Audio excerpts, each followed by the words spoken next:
sorry, us New Jersey, New Yorkers will always say my team, my guys. It's my team. My team, my It's my guys. team, my Hey, guys. listen, we bleed for our teams in the Northeast.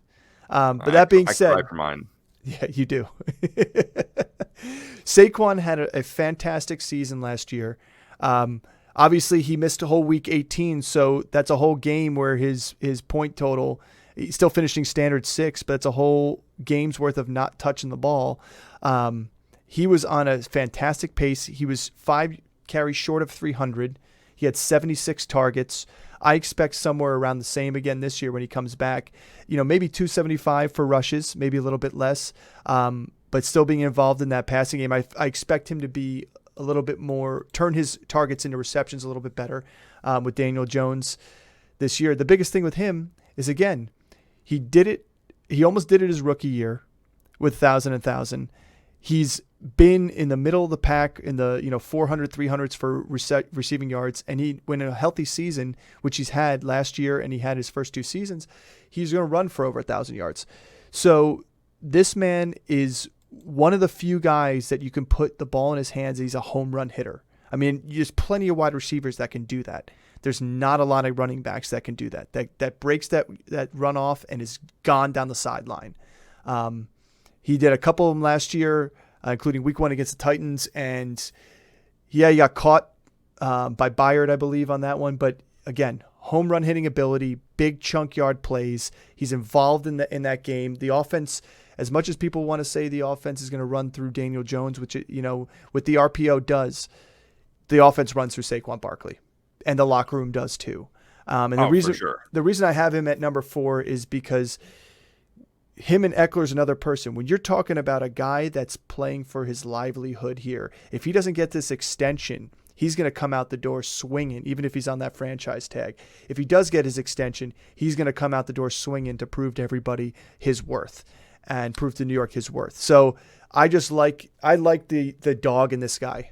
And I think that I think they'll get the extension done. I think so too. I think that he wants to be a Giant. But this is, we should have started off. There's a caveat to him being ranked number 4, and that's if he's if he plays this season. So if he's on the Giants, which we think that he's going to be, he's going to sign here, or he's going to play under the franchise tag. Yeah, the offense is all around him. I mean, you can say what you will about them bringing in Darren Waller and then drafting Jalen Hyatt and the other receivers that they have there, and Daniel Jones being a mobile quarterback. I don't think they want Daniel Jones to run for 700 yards. Can he do it? Yeah, he's proven he can do it.